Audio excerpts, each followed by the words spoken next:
HMS Holland refers to the Royal Navy's first generation of submarines, the Holland class, built between 1901 and 1903. They were tiny, petrol-driven, experimental craft that marked Britain's entry into undersea warfare. The most famous of them is HMS Holland I, the first submarine ever commissioned into the Royal Navy. The Holland boats were Britain's first submarines, designed by John Philip Holland, secretly built by Vickers at Barrow, and intended as experimental torpedo craft at a time when the Admiralty still considered submarines un-English. They were small, cramped, dangerous, and revolutionary. What HMS Holland was first are in submarine class 5 boats, Holland 1-5. Designer Irish-American inventor John Philip Holland, whose work also shaped early US Navy submarines. Builder Vickers, Barrow-in-Furness under license from the Holland Torpedo Boat Company. 1903, forming the Royal Navy's first submarine flotilla at Portsmouth. Technical characteristics: length approximately 63 feet, 19.4 meters. Placement approximately 110 tons surfaced. Propulsion 160 horsepower petrol engine. Surface 70 to 74 horsepower electric motor submerged.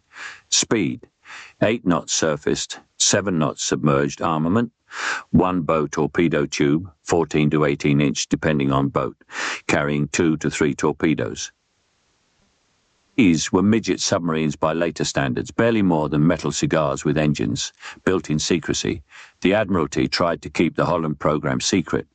The construction shed was labelled a yacht shed. Components were marked as pontoon number 1 to disguise their purpose. Only a handful of senior officers even knew submarines were being built.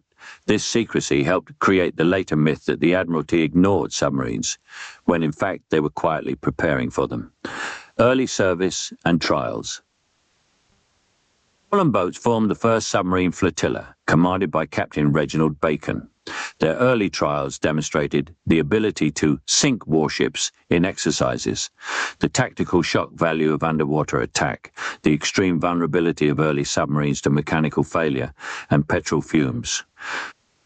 They were used defensively around Portsmouth and Spithead, and even mobilized during the Dogger Bank incident in 1904, though recalled before any action.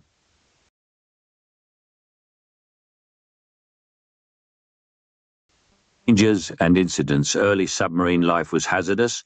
Holland 1 explosion, 1903, 4 crew injured. Holland 1 sinking, 1913, lost in a storm while under tow to the scrapyard. Holland 6, prototype A-class, rammed and sunk in 1904 with all hands. The petrol engines were noisy, smelly, and dangerous. Fumes could accumulate and ignite.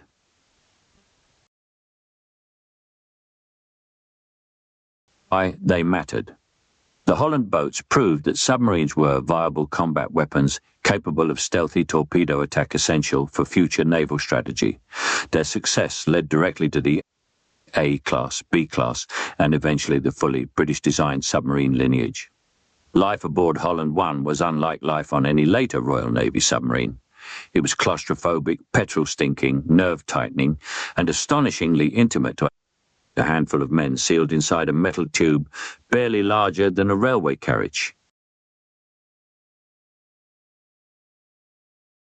Life aboard HMS Holland 1, Portsmouth, 1903, King. The Royal Navy's first submarine flotilla. 1.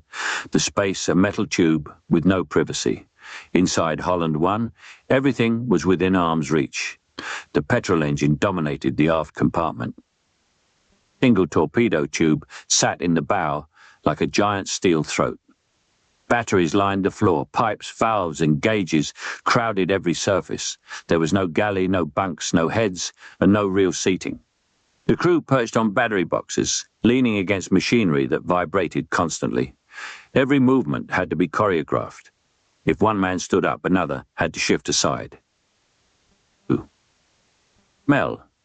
Petrol, sweat, and damp steel. The moment you climbed down the hatch, the smell hit you. Raw petrol fumes from the surface engine, acidic battery vapor, warm oil, human sweat trapped in a sealed tube, Officers later joked that Holland crews could be identified at a distance by their smell alone. 3. The sound, a constant mechanical roar. On the surface, the petrol engine produced a deafening, bone-shaking growl. Conversation was done by shouting hand signals, tapping on bulkheads underwater. The electric motor was quieter, but the hull creaked, valves hissed, and the sea pressed around them like a living thing. 4. The heat, stifling, airless, oppressive ventilation, was primitive. When submerged, air grew hot and stale. Condensation dripped from the hull. The crew's shirts became soaked. Breathing felt heavy and slow.